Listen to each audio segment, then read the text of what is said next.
So before, we started recording this, we were just chatting about how you started up in the field of sports science and some of like your big aspirations with that. And I was curious as far as like the Courage are concerned. I mean, they are known for their relentless culture of accountability and fitness.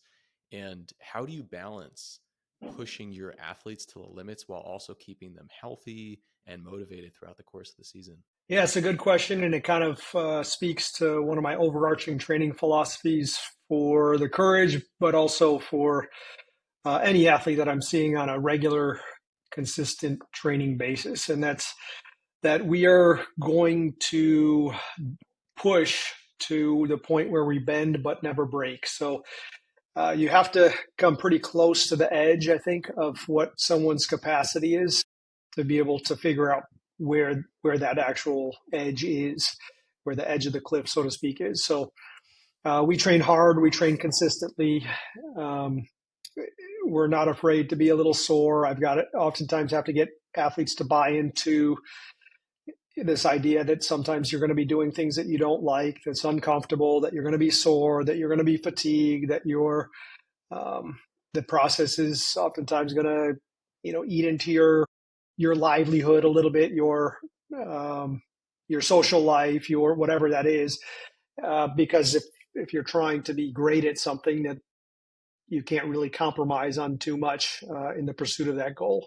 So with the courage, it's soccer is known for having a kind of a poor culture, poor work ethic when it comes to physical demanding. So, a lot of soccer players, they like to play soccer, but they don't like to be in the gym. They don't like to run. They don't like to do jumping exercises or anything like that. If you put a ball at their feet, they're great. They'll train hard. They'll work hard.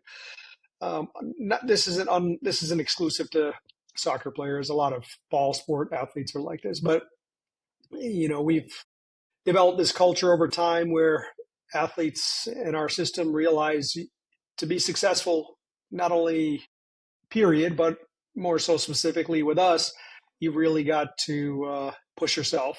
Um, you've got to do things that you might not like to do. You've got to be willing to work. You're going to oftentimes be without the ball. We're going to go in the weight room and we're going to train like athletes, not some of the stuff that you might see in softer environments.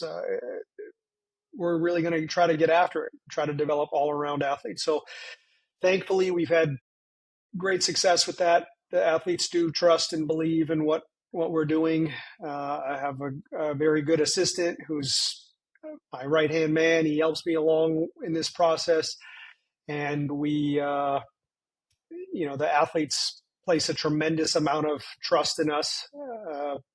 They'll sometimes joke around about kind of believing whatever we have to say because they know that we have their best interests in mind, and we've kind of proven our system and proven that we can keep athletes healthy and on the field and performing at their best.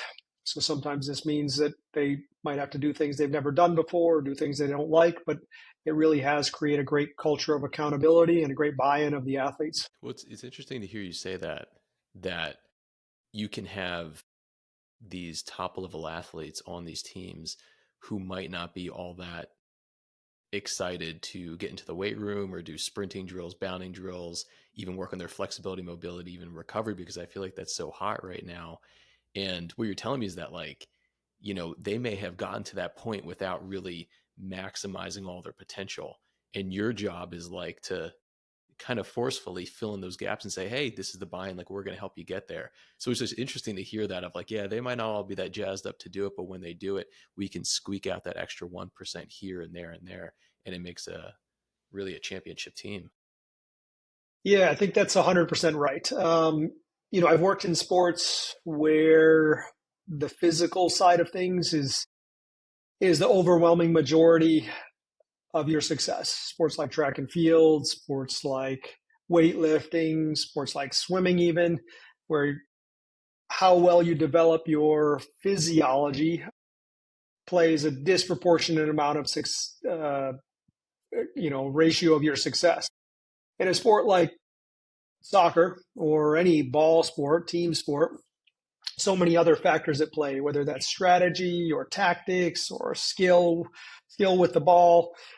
And in those sports, and this is even true for something like a golf or let's say, I don't know, any other individual tennis, what have you, the the sport tasks itself can mask physical deficiencies if you're skilled enough, if you have a sharp enough brain, you know. But at the end of the day, the people who are going to be the absolute best of the best, the ones that are going to do it repeatedly, game after game, year after year, are the ones that are turning over every stone. And you'll see individuals who are either have those sport specific qualities, skill on the ball, foresight, being able to play off their opponent, that kind of thing. Great resiliency and internal sports psychology. And they can succeed at a very high level. But I think the day has come across almost every sport, even those that don't have a great physical, a very obvious physically overwhelming aspect to it. Even in those sports, that you have to be great physically now if you want to be reach your potential. If you look at, say, baseball guys of the 50s, sure, you can be highly skilled and make it. But now in baseball, most of these guys look like amateur bodybuilders. They're powerful, they're strong, they're fast. Same thing in soccer. You look at soccer, and 20 years ago, these guys are small, they're underpowered. You might have someone who's genetically blessed in terms of their speed and height, but they're overwhelmingly just great at the ball skills or seeing the game and playing chess 2 steps ahead of their opponent. But now everyone is pretty well developed, and the best of the best are the ones that are turning over every stone, finding that 1%. Um, if you get to that high level, let's say pro level, and there are even clearly there's tiers within the pro level, right? There's people that just make a roster and people who start on a team and are the best on the team and make it a national team. The people that are at the very best do, regardless of your sport, are doing the same things. You're not leaving the physical aspect aside, and it can play a huge role in a sport like soccer. Like, I think especially in the women's game, that has been a little bit less developed than the men's side because it has not been around as long. That much of the U.S.'s success over the past 20 years, I think, has just simply been because we've been just much, much better athletes. We're physically larger and faster, and the combination of decent technical and tactical, and you basically just have this advantage which can't be overcome. Well, now other national teams around the world are catching up to that, of course. And how can a country like the U.S. stay ahead? Well, they have to be bigger, faster, stronger still. And I think we still do have an edge in terms of that area. We have the best, generally speaking, strength and conditioning coaches and facilities and resources in the world. And, I think that's what it comes down to, is making sure that you're not just relying on one thing to get by anymore. Even a golfer now you got golfers out there bench pressing 500 pounds and can throw medicine balls 20 yards and things like this. So even your previously thought to be unathletic sports, these guys are monsters. There's nobody in elite sport who are doing it at the top of the top that are absolute duds. Like, you look at a guy like Jokic or Luka Doncic, and people laugh at those guys and say, "Oh, look at these guys! They're got some baby fat on them, or they're not super athletic, or they don't jump too much."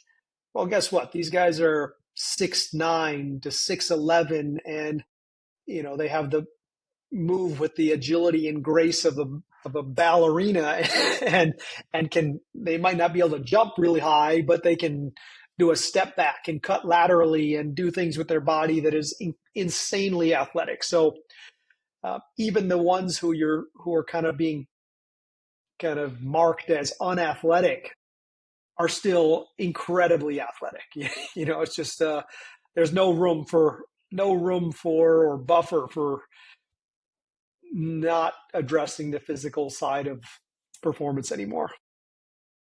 When do you think there was that changeover in like strength and conditioning now really offers that competitive advantage? Like, because I'm thinking back to when I was a kid and I had a big poster of Dirk Nowitzki on my wall. And I mean, if he's not in the Hall of Fame yet, he will be in the Hall of Fame. And he was really slow, but I mean, he was just sinking threes and he would just kind of like go over top of you and just shoot at 7 feet tall.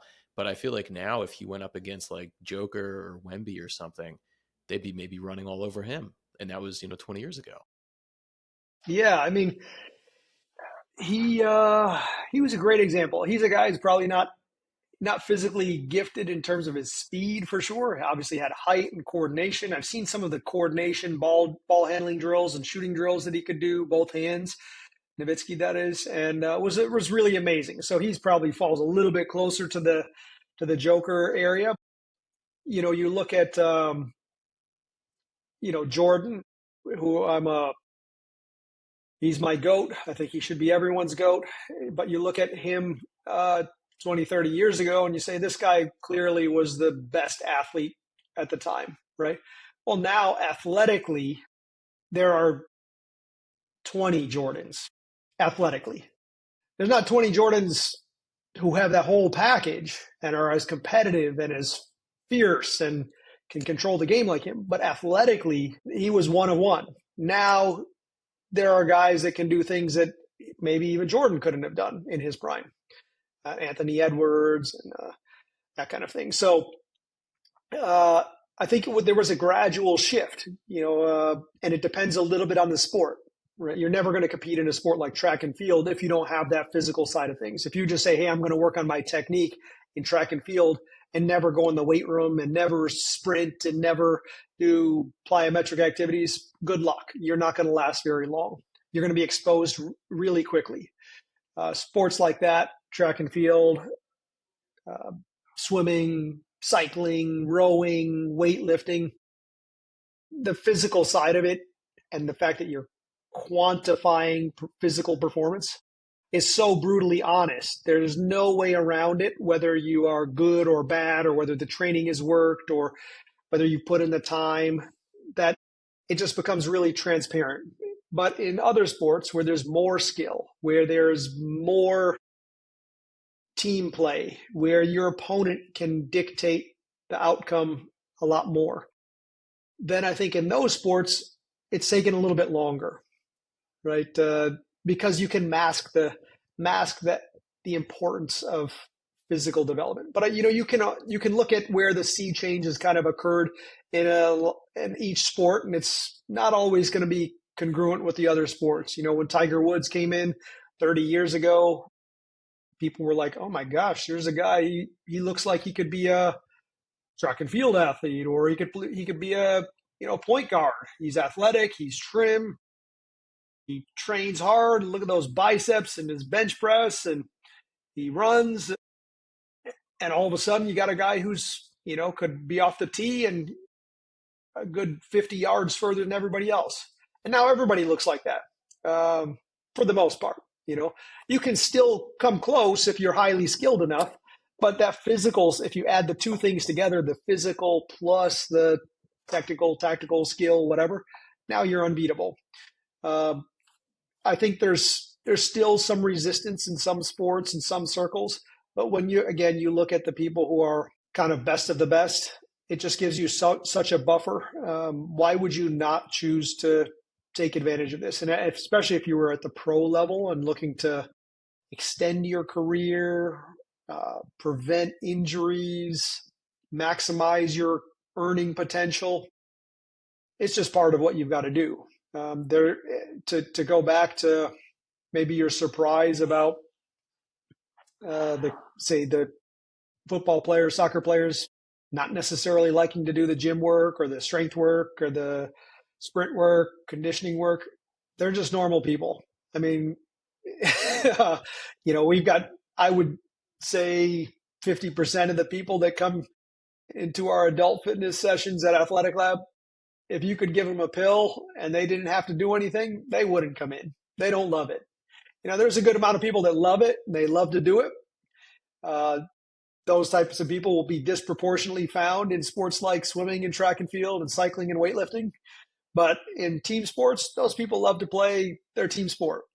And the other stuff that is not their team sport, oftentimes there's a disconnect. They don't see the relationship uh, until they mature and maybe learn to love what they have to do. Uh, and really, in team sports or pro sports in particular, man, the contract valuations are going up exponentially. They're just going up year on year. So they're crystal clear what you need to do. It's not necessarily just have this, you know, have a really high peak. You want to extend that peak as long as you can, right? You look at a guy like LeBron, who's playing in something like his 23rd year or something like this, 20, he's not at his best. He's now going to be in a position where he's the second player, he's the second option on his team, but he's getting paid more than he's ever been paid, right? He's getting paid infinitely more than he was paid in year one because all he had to do was just stay in the game. He's not as good as a player as he was in, say, year 5 or 6, but the way the contract valuations keep going up, it doesn't matter. Basically, if you stay healthy and you can stay in the game, now your earning potential goes way up. I guess Ronaldo would maybe be the best example of that, right? Like established his name, then he went to the Middle East. Now the guy's making some untold amount of money in the Middle East, uh, and he's well below his all time best as a player. But he's just been able to last long enough that these opportunities became available for him where he could just make just a ton of money. And there's a lot of examples: LeBron, Messi, Ronaldo, uh, a lot of tennis players now. You got some tennis players now that are barely playing. Serena was a good example at the tail end of her career. They just extend your career. That's where the money is. Um, Everybody will want to be, wishing that they could play 1 year longer because next year will be better paid than this year, and that will always be the case, I think. So if you can just stay on till next year, now your earning potential goes way up. I'm happy you brought up that example of LeBron. I always talk with my friends about it. That I was like when I was watching the Olympics, couple like 1 or 2 summers ago, and I'm sure you saw like the Netflix documentary on like the starting five, and it was like LeBron, Anthony Edwards, like Steph Curry, just like Drew Holiday. It was like amazing documentary. I think I watched it twice, and LeBron's like the old guy on the team, but he's one of the goats. I'm personally a Kobe guy because I'm from Philly, but I mean love Jordan and love LeBron. And it's funny because my students now ask me like, how did Brady stay in the league so long? How did Aaron Rodgers stay in the league so long? Serena, obviously Messi, people like that, and LeBron. And I'm like, you can't hide past a certain point. Like, I don't know what it's like to be a professional athlete, but I can guess it's pretty physically, mentally demanding. And you have to dial in things like nutrition, sleep, your coaching, and muscle, and your just proprioception and everything. And they were joking on Anthony Edwards that he eats like pizza all the time. And he's like, yeah, I'm fine. I'm like 23, 24 years old. And I was like, well, he's dunking over people. But at a certain point, as you said, he'll be kind of exposed or found of like, if he wants to continue being this great for who knows, maybe 10 more years, 15 more years, he might need to kind of turn that dial a little bit to have more nutrient dense foods to help him recover because age isn't always going to be on your side. Oh yeah, time's always going to win. I think even a better example of Anthony Edwards is probably Zion Williams, right? There's a guy who, as of right now, probably reached his peak among peers when he was in college, right? After that, he's been available something like 40% of the time in the NBA. He can still churn out highlights, but up until maybe this year, he's been overweight, out of shape, injury riddled. And, how long is he going to stay in the league like that? And that's a guy who's got extreme power, which makes it an even bigger concern that the guy's landing with that much weight and at that size. So yeah, it'll find you out pretty quick. I kind of joke around to some of our athletes and even general population adult fitness is that youth is like a free trial for fitness and performance. And there's two sides of this, right? That means if you see someone who's, let's say, 18 to 19 years old and they're overweight and out of shape and don't have good motor control and movement pattern, that these are people who are, they probably screwed it up somehow, or their parents did, right? They didn't eat right. They weren't exposed to any kind of physicality, physical culture, or anything like that. Once you get to about 25, though, that free trial is gone. So, you know, now you got to pay the bills. Just like the free trial on Netflix. It's nice while it lasts. When you see a 22-year-old influencer and they're trying to show you what they did to work out to get that body, yeah, they might work out and the program might be okay, but they're still in the free trial period. I think it's probably more effective to look at what someone who is like, I don't know, 30, 35 years old is doing, or more impressively, someone who is, say, been doing it for 30, 40, 50 years. What did they do to get that longevity? A guy like LeBron has famously invested a lot in terms of his own self-care, recovery modalities, and trainer and chef and all of this. And clearly it's paid off in terms of longevity. And the same with Brady. Clearly paid off in terms of longevity. You can be a 25-year-old and jump through the roof. Ja Morant, Anthony Edwards come to mind. Let's see what that looks like when you're 30 years old if you don't take care of things, right? Really, the only one who's kind of done it for any extended period of time in the current generation is probably LeBron. So beyond that, you got some guys that are in the league, but they're relying on skill and everything else. They always talked about that with Blake Griffin, is that he was a high flyer back in Syracuse, and they're like, man, you got to stop dunking and learn to shoot the ball. And I think he just like voluntarily like retired, but I mean, I love that guy. He was just like jumping over people, and then he just like stopped. And I was like, well, maybe he made his millions, and now he's happy doing like Wayfair commercials. But I was like, you have to be like well rounded in this whole approach. Yeah, for sure. So what I'm curious to know, like you're big on like GPS metrics and like the biometric data. So like how do you integrate that with a lot of your athletes? Is that even just like an ongoing thing that you do year to year? When something cool comes out, you might want to test it out. If you have some money for it and you're like, hey, like this seems promising, maybe we could really gain a competitive advantage, to see like how many times, how much, what the weight distribution is on each of your legs, or how much like physiological stress we're doing, or heart rate variability, or sleep tracking. Yeah, so I've been working in pro soccer for about 15 years now, and I've been with the Courage. This is my ninth season, and what I'd say is that I have some overarching principles that extend beyond the sport of soccer and beyond my individual work with this one team.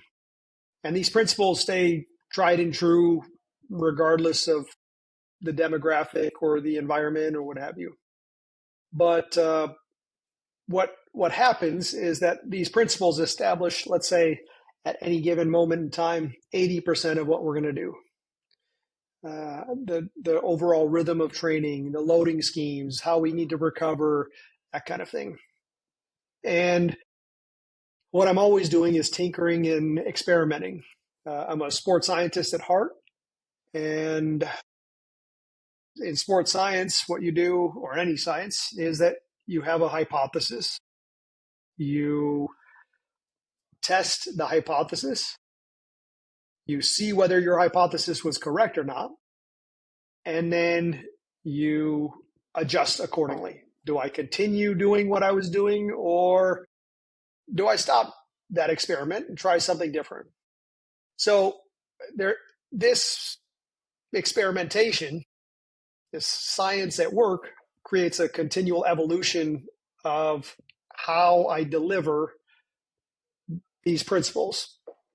So I've been using GPS for probably 12 of the 15 years that I've been with working in pro sport or pro soccer. And the metrics that we look at has changed over that time span. There's some that are kind of key and have stayed in there the whole time, but there's other things that have kind of gone in and come out. Other things that have we've just added completely. And a lot of this just comes down to finding a way to do it a little bit better every single day. With the GPS, I'm trying to track the load that these individuals are exposed to. It's really difficult to do that from an eyeballing or programmatic perspective in a team sport. You just simply can't tell what all 30 players are doing on the pitch if you just say have them play 30 minutes of a game. You can't tell who did more, who did less. And in a practice environment, the disparity is even greater. Generally speaking, I'd say you've got about a 25% variance from top to bottom in any given training session in a team sport if you're tracking by GPS. So you need to see what they're doing. You need to see what they can tolerate. You can use it for performance assessments as well. I'm a big proponent of using some form of GPS tracking, rate tracking when you have that available, combining the two. We're always bringing in new data streams for of technology. So, like for example, two years ago, we started using team-wide Aura rings to collect some biometric data, some sleep data. Previous clubs, I've used things like a sleep tracker, an in-bed sleep tracker. I've done HRV, chest strap HRV, upon waking. We've done various forms of jump testing on force platforms or uh, jump uh, jump grids. Uh, so all of these things are kind of part of this larger picture. I try to collect as much data as I can make actionable. And what I mean by that is we're never going to just collect data for the sake of collecting data. We're always going to try to make it useful. And with the GPS, we've got the players bought in that they know they're going to be held accountable. No one can hide out for low effort. No one can not sprint to the thresholds that we need them to sprint to in a given week. We need them at certain percentage of their top speed. We're going to make sure that every person gets within a certain bandwidth of loading that is appropriate for their position, never too high, never too low. So we never leave anyone behind, so to speak. We know we don't overload anyone or we don't underload anyone as best we can. The thought here is that we're going to make sure that everyone is always fit, regardless of whether you play or not. You're going to be fit enough to play, and no one is going to do so much or so little in training that they're exposed to a higher injury risk. Right? I think it's pretty intuitive that if you do too much for too long, you risk some form of overuse injury or overtraining. Likewise, if you do too little when you're asked to meet the demands of the game or the sport, now you're likely going to be exposed to a higher likelihood for injury. So what we try to do is get people to a really high training and recovery capacity to where they can handle this level of input, this level of stress, and then we just keep them there. We try to make sure that we got these people who can handle a high level of training stress and just stay there. We don't view high training loads as a bad thing. It's almost like I might use the GPS to see how much can we do rather than how much should we hold them back. I try to test the limits a little bit to see what we can handle in a bend don't break type of philosophy. Is like a long-term athlete development model something that you try to do with all of your athletes to say like, okay, you just joined the club, maybe you're just coming up in your career and we would like to see you here, here, and here by end of year one, year two, year three, year four. Like I know they do that a lot in like college sports. I wasn't sure if they also do that in professional, just to have some objectifiable metric that we want you to get here based on the data that you're putting out. Yeah, for sure. And it's becoming increasingly relevant because in our league in particular, we are seeing younger and younger players join the professional ranks. So I believe there are professional players in the league now who are maybe 14 or 15 years old. So these are individuals who are not even physically mature yet, which now you're actually catching athletes during late stage developmental phase. You know, they're not even really in performance phase. They're at performance phase in so much as they're competing at the highest level of their sport, professional level, but physically they don't have the training age or training exposure that you could even call them pros or experts, so to speak. So we're getting these athletes younger oftentimes. We have, I think, 4 athletes in our team over the last 2 years who have been younger than 20 years old. That some of them coming straight out of high school. That means they haven't really been exposed to much strength and conditioning work. They probably played their sport at a reasonably high level, but not necessarily done the the physical side of things to any high level. And that makes long-term athletic development really important on the younger side of things. And then I think an often overlooked aspect of long-term athletic development is the tail end of an athlete's career, right? With my company that I co-own with James Baker, Long-Term Athletic Development Network, where we take what's called a cradle to grave approach on long-term athletic development. Most people think of long-term athletic development as existing somewhere between the ranges of 11 to 17 or 11 to 18. Well, you're an athlete long beyond that. If you're going to go, ideally, you're an athlete for life, right? Maybe that's not a professional athlete, but you're training like an athlete. You're moving like an athlete for as long as you possibly can. And if you are a pro athlete, we're at least talking about till the end of your career. So what do we do in the middle and end stage of your career that might be different than at the start of your career, in that maybe 15 to 18-year range where you've entered pro or high level sport? And those two things should probably look very different. I actually just watched a video of Steph Curry. I think it was just yesterday. And he was talking about his love for the game and how he's, been playing for so long. And he talked about, I don't even know if he has awareness of this concept of cradle to grave long-term athletic development, but it struck me. He said, yeah, it takes me a little bit longer to warm up now, but I do it. I've got to do different things for recovery now than when I was younger, but I do it. And there's this recognition, just as an athlete, that he's not 18 anymore. He can't just hop on the court and do whatever he wants. So even from those aspects alone, whether that is, warming up, your post-workout recovery, how much training load you can handle, how much volume you can handle, all of these things, we can't treat all athletes exactly the same. Something that I frequently say to my athletes is that fair is not equal and equal is not fair. And that usually I say that from the standpoint of development of an athlete, or let's say they all finished a workout and somebody might have to do a little bit more. Somebody might be given a day off. And everybody's a little bit different. I'm not one to individualize all aspects of training, but I do think treating everyone exactly the same is likewise not best practice. But in terms of that as it applies to long-term athletic development, yeah, we can't treat the 15 to 17-year-old the same as, when they're in the peak of their physical prime, 18 to say 25. And likewise, what are we doing towards the twilight of their professional career to help them stay healthy and maximize their performance? And it's not going to be the same.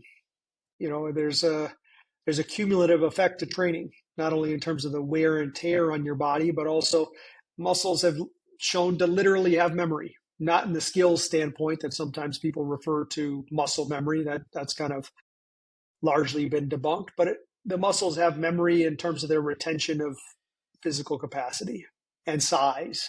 So even if you have gotten there once, whether that is the size of a muscle, the mitochondrial density, whatever it is, if you have gotten there once, it's really hard to get there, right? You got to put in a lot of training. But if you detrain or you get injured or something happens and you have to get there again, guess what? It's probably a little bit easier. That knowledge lends itself to the more mature, experienced athlete. Hey, the stuff that I did to get here isn't necessarily the same things that I need to do to stay here. And if I'm looking to take another step further, it's likewise not going to be the same. So, there's a physiological basis for a cradle to grave long-term athletic development approach that I think is really important. You can't treat everybody equal. And it doesn't even come down to just chronological age. I think you got to look at training age, and if we're looking at that younger side, we've got to look at your biological age, like how physically mature are you?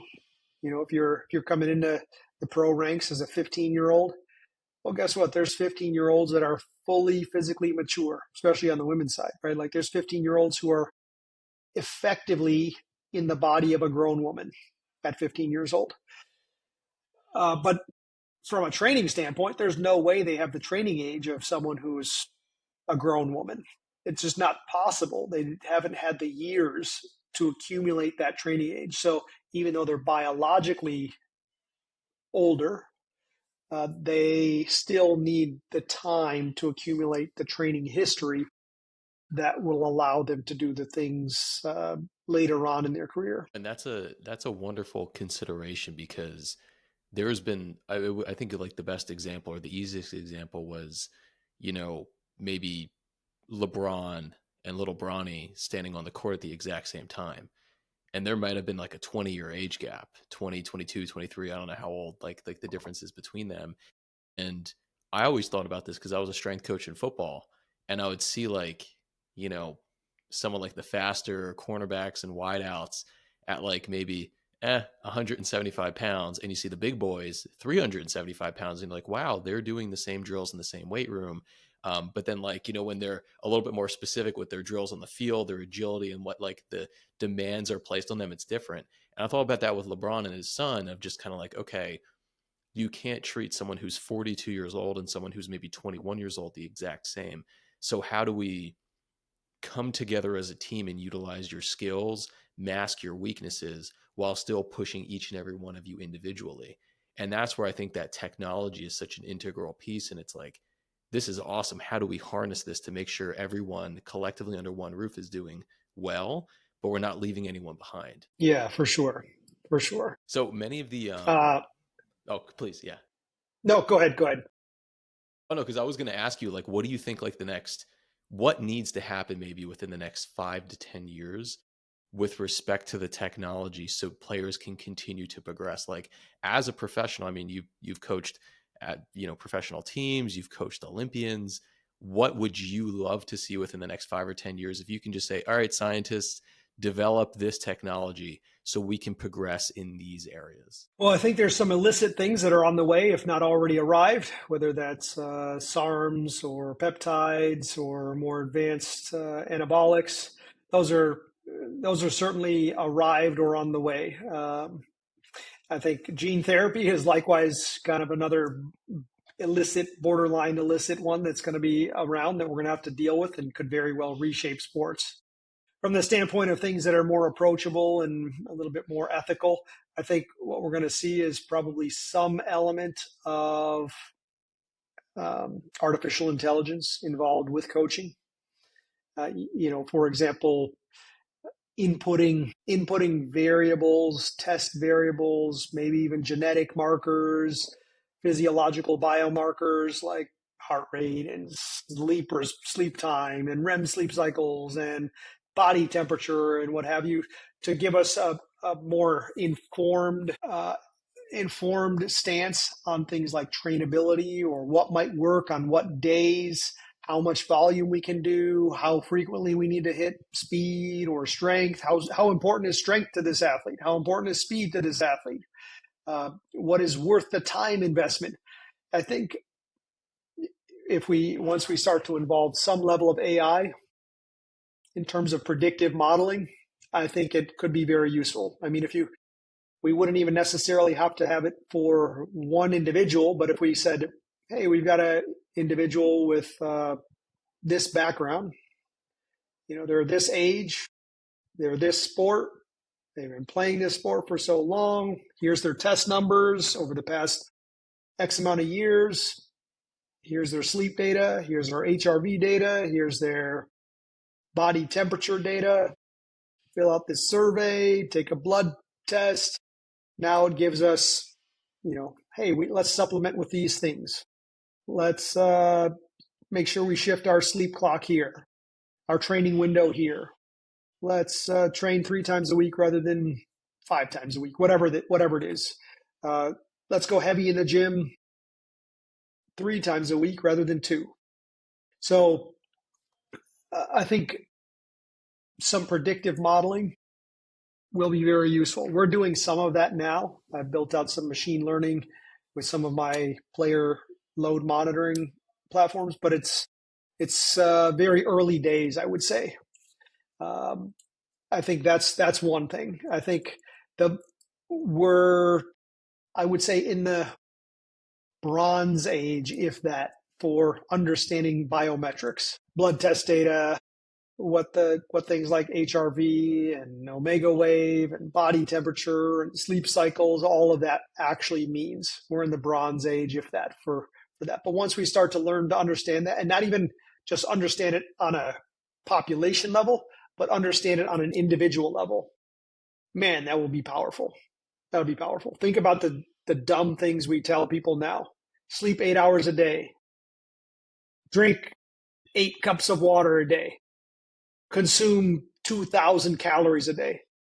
Well, what if that person is a night owl, short sleeper, 6'7", 350-pound person? Now, eight glasses of water is not enough. 8 hours is too much. 2,000 calories is going to make them cut their body weight in half. But we give those recommendations as a blanket still. At least, a lot of people will. But if we could really hone down and individualize it to the level that is could make a difference, I think you'd see a huge impact. And I know that there's some people out there trying to do that now. And that's why I say it's still Bronze Age territory. But if we could really do that and dial in what it means to fully optimize training, recovery, and performance, man, I think there's still some left to be had there. Right now, you're seeing guys, the ceiling has not been fully lifted right now. Usain Bolt's world record is about 20 years old now. You're seeing in the Sydney McLaughlin in track and field, she was second best 400 meters of all time very recently, and she's arguably the greatest talent that's ever entered the sport on the women's side. And she's second best to someone that was, from 2 or 3 generations prior, arguably on significant pharmaceuticals. But we're seeing basically that the ceiling has not lifted in a lot of these events. Especially when you take out the contribution of things like technology, right? Guys are hitting the ball further in golf because of better balls and better clubs, and people are better athletes. People are running faster now, and a lot of that comes down to the super shoes, right? Super shoes or a special windsuit or something like that. And the training is a little bit better, and the recovery is a little bit better, but they're not. Usain Bolt's record is old. The jump records are old. Long jump, triple jump, they're old. Like, some of these athletes that are competing now weren't even alive when these records were set. So the ceiling hasn't been raised in many cases. But what's happening is that now, instead of that being one person amongst everyone who's ever done the event, now there's 10 people at any given world championships or Olympics that are pretty damn close to that world record. What used to take to win might not even make the final anymore. So now you see people doing it consistently, time after time after time over the course of a season. You see people doing it for multiple years. But the ceiling, the absolute ceiling, a limit of human performance, hasn't gone up that much. But I think we can raise it a little bit with some of these other interventions, and do it ethically, right? Um, so we're clearly seeing the effect of sports science and sports technology on the kind of average. The average has gone way up, but the ceiling has yet to go way up. So I think that's our only choice is these other outside interventions here, maybe a little AI, a little bit of individualized biomedicine can maybe give us that last little bit of performance edge. I love that. I think that's in like my specific area of interest with like running, specifically like marathon, ultra marathon. It's like every year the cutoff to get into the Boston Marathon, you have to be faster and faster and faster, but it's still around 3 hours maybe for like 20, 30-year-old person, which is fast, but it's not impossible. But they're still really struggling to go sub 2 hour. So I love that analogy you made, is that like the median is like going up or the average is going up and the absolute hasn't been crushed through. So yeah, it'd be interesting to see that too, in all sports. So let's listen. I know you have kind of crunch for time here, but is there anything you want to leave us with? I mean, this has been brilliant, and I'm sure. I mean, I learned a lot from this, and I appreciate you coming on. I know the listeners will love to hear this. I mean, last thing, if you're looking for high performance, really the secret lies in consistency. There's a there's a lot of things you can do, whether that's strength work or speed work or your intervals or whatever it is, difference by sport. But ultimately, consistency is going to win. And I think that's been a thread that we haven't really talked about on this our podcast here. When you look at the people who are doing it well for extended periods of time, whether that's health span, whether that's a playing career, whether that is moving beyond the free trial of youth, it comes down to consistency of diet, consistency of training, consistency of recovery.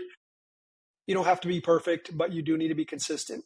And good all the time is going to be great some of the time when it comes to handling these types of things if you want to be an athlete. And if you take care of that, that's really the secret. It's not so sexy, but it is the secret, I think, is that just be good all of the time at all of the things that you can manage, and don't worry about trying to seek out perfection, an unattainable goal, but be good, consistently good all the time, and you will win the day, whether that is healthy aging or a 23-year NBA career.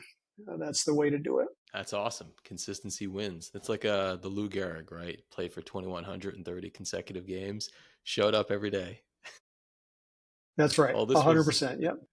this was awesome. Thanks for coming on, and yeah, I hope you enjoy the rest of the day. Yeah, appreciate it. Thanks for having me.